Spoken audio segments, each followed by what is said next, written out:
Welcome everyone in the another session of fluid mechanics and hydraulic machines. In this session we are going to solve a numerical problem related to continuity equation.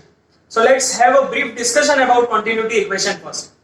So basically जो भी हम numerical solve करेंगे वहां पे हमें continuity equation के fundamental का use करना है जो कि बहुत ही simple है.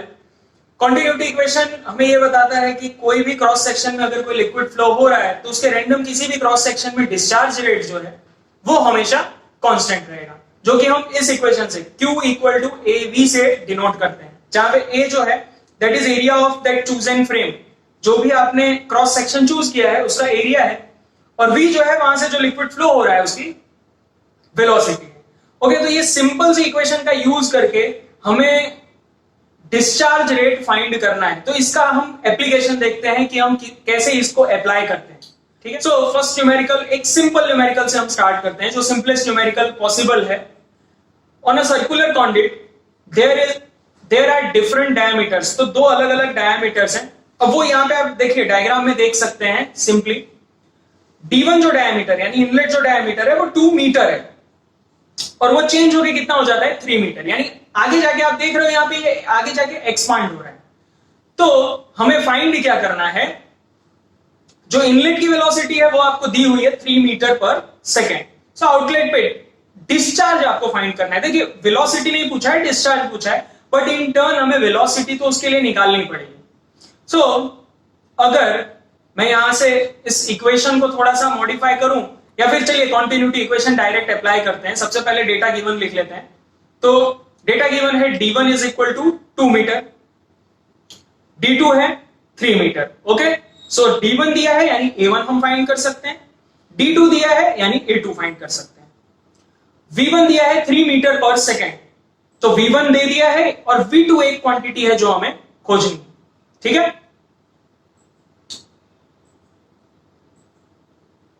तो सबसे पहले हम कैलकुलेट कर लेते हैं कि इनलेट पे क्या डिस्चार्ज होगा. देखिए कॉन्टिन्यूटी इक्वेशन के हिसाब से इनलेट और आउटलेट दोनों जगह पे डिस्चार्ज कैसा होना चाहिए, सेम होना चाहिए.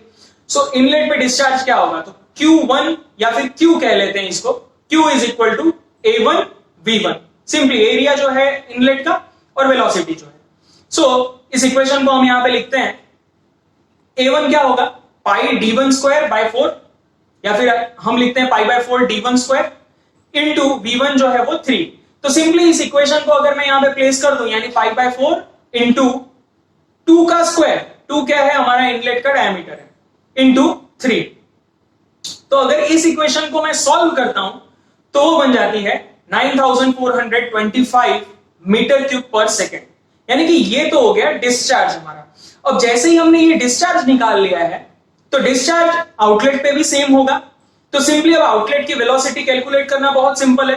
क्या करेंगे हम, again Q is equal to A2 V2, तो V2 क्या हो जाएगा Q बाय A2.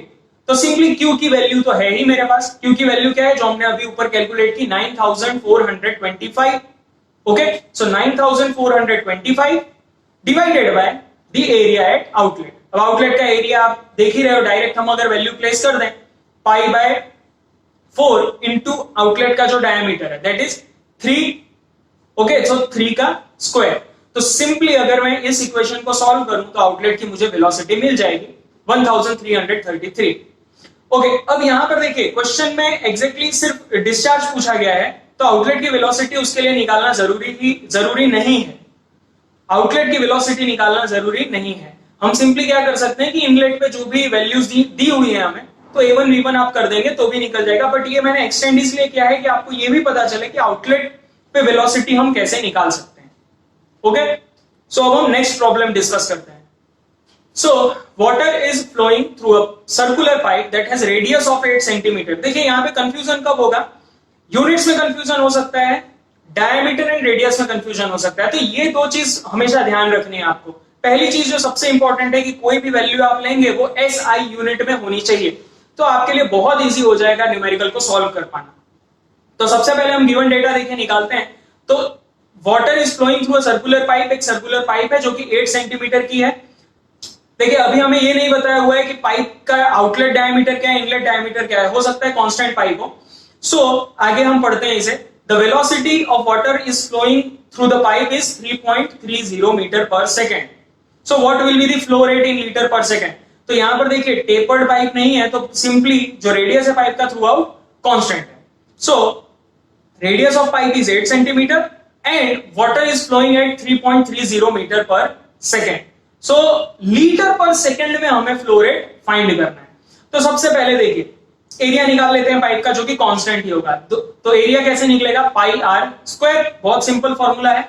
सो पाई इंटू 0.08 जो कि हमने मीटर में कन्वर्ट कर लिया. ठीक है, 8 सेंटीमीटर को मीटर में कन्वर्ट कर लिया, तो वो हो जाएगा 0.08. सो पाई इंटू 0.08 का स्क्वायर, जो कि आंसर आ जाएगा. इसको हम कैलकुलेट करेंगे तो आंसर आ जाता है 0.0201. एग्जैक्टली 0.02 तक रहेंगे तो भी सही है, बट एग्जैक्टली 0.0201 मीटर स्क्वायर. तो ये एरिया हो गया. अब देखिए बहुत सिंपल है, कंटिन्यूटी इक्वेशन डायरेक्ट अप्लाई कर दो आप यहाँ पे. Q is equal to AV. तो A हमारा ऐसा यूनिट में आ गया 0.0201 मीटर स्क्वायर. अब V हमको क्वेश्चन में यहां पर दिया हुआ है. क्वेश्चन में 3.0 हमें वैल्यू दी हुई है, 3.30. तो डायरेक्टली हम अगर इसको प्लेस कर दें तो Q हो जाएगा 0.0201 का square, sorry 0.0201 that is area into velocity है 3.30. तो इसको हम सॉल्व करेंगे तो हमारा आंसर आ जाएगा 0.0663 मीटर क्यूब पर सेकेंड. बट अभी भी हमारा क्वेश्चन कंप्लीट नहीं हुआ है. क्वेश्चन क्या है? आंसर कंप्लीट नहीं हुआ है. क्वेश्चन क्या है? That flow rate we have to find in litre per second. अब हमें यह पता है कि 1 मीटर क्यूब में 1000 लीटर होते हैं. यानी अगर 1 मीटर क्यूब का बॉक्स बनाओ और उसमें कोई भी फ्लूइड फिल करो तो वो 1000 लीटर फ्लूइड फिल होगा. सो इसको हमको लीटर में कन्वर्ट करना है. तो सिंपली देखिए 0.0663 मीटर क्यूब पर सेकेंड. ओके, इतना मीटर क्यूब है. मीटर क्यूब को मैं रिप्लेस कर देता हूं लीटर से. तो अगर मीटर क्यूब की जगह मैं लिख दूं 1000 लीटर, सिंपली सिर्फ मीटर क्यूब को मैंने रिप्लेस किया है, उसको मैंने क्या लिख दिया है? 1000 लीटर. तो ये मल्टीप्लाई होने के बाद जो आंसर आएगा that is 66.3 litre per second. सो बहुत ही सिंपल न्यूमेरिकल है.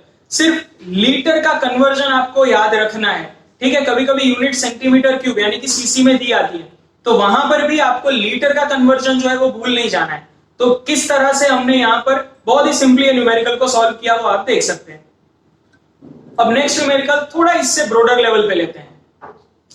सो the question is oil of specific gravity 0.82. Okay, अब स्पेसिफिक ग्रेविटी दी है, इसका मतलब हमें डेंसिटी दी हुई है.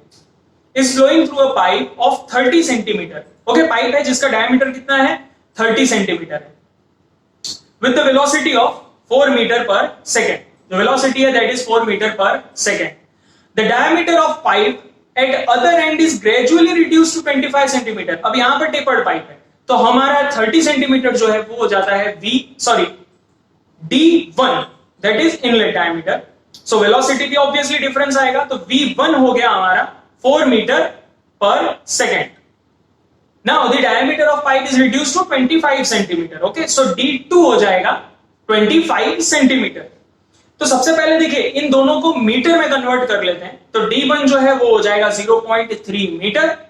D2 जो है वो हो जाएगा 0.25 मीटर. ओके, 0.3 मीटर 0.25 मीटर ऐसा यूनिट में आ गया. अब हम आगे प्रोसीड करते हैं. वेलोसिटी V1 आ गया 4 मीटर पर सेकेंड.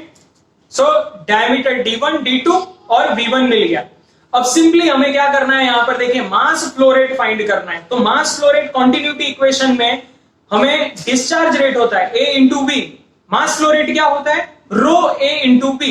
तो रो हम यहां पे कहां से कैलकुलेट करेंगे? तो रो हम कैलकुलेट करेंगे 0.82 SG दिया हुआ है.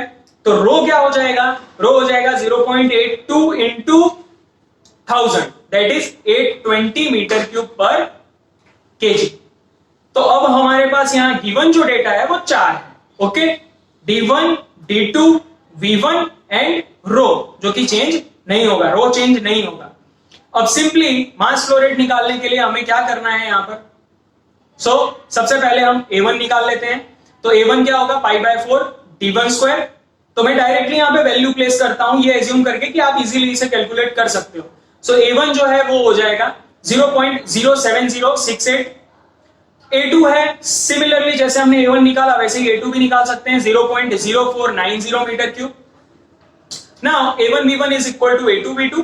सो इस इक्वेशन में मैं ये सारी वैल्यूज A1 की वैल्यू, A2 की वैल्यू और V1 की वैल्यू अगर प्लेस करूंगा तो V2 मुझे क्या मिल जाएगा।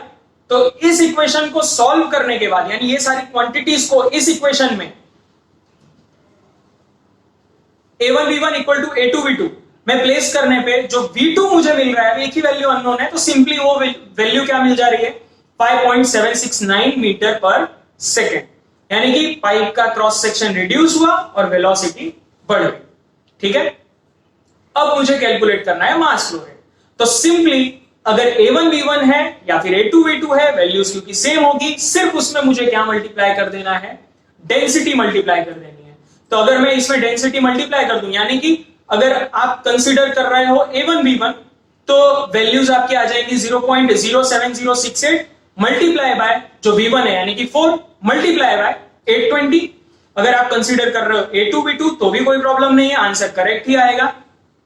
A2 V2 क्या होगा, A2 है हमारा 0.0490 multiply by 5.769 metre per second into 820। तो दोनों में से कोई भी आप वैल्यूज प्लेस करें, आंसर आपका क्या आएगा, सेम ही आएगा। सो हमारा मास फ्लो रेट का जो वैल्यू है वो आता है 231.83 kg पर सेकेंड।